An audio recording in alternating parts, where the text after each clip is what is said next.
ভিন রাজ্য থেকে সার্কুলার আসছে, ভিন রাজ্য থেকে ভিডিও আসছে, ভিন রাজ্য থেকে খবর হচ্ছে, ভিন রাজ্যে একের পর এক বাংলা বলা মানুষকে আটক করা হচ্ছে, অ্যারেস্ট করা হচ্ছে, হয়রান করা হচ্ছে।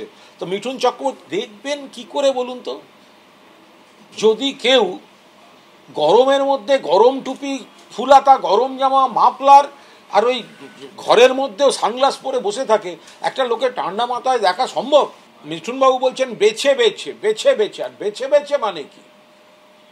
কুচবিহারের রাজবংশী ভাই উত্তম কুমার ব্রজবাসী আসাম থেকে বেছে বেছে তাকে পাঠানো হয়েছে নোটিশ। সে তো হিন্দু। মিঠুন চক্রবর্তী দেখতে পাচ্ছেন না? নাকি তদন্ত থেকে বাঁচতে ওনার বাঙালিয়ানা সত্তাটা, শিরদাঁড়াটা বিজেপির কাছে বন্ধক দিয়েছেন?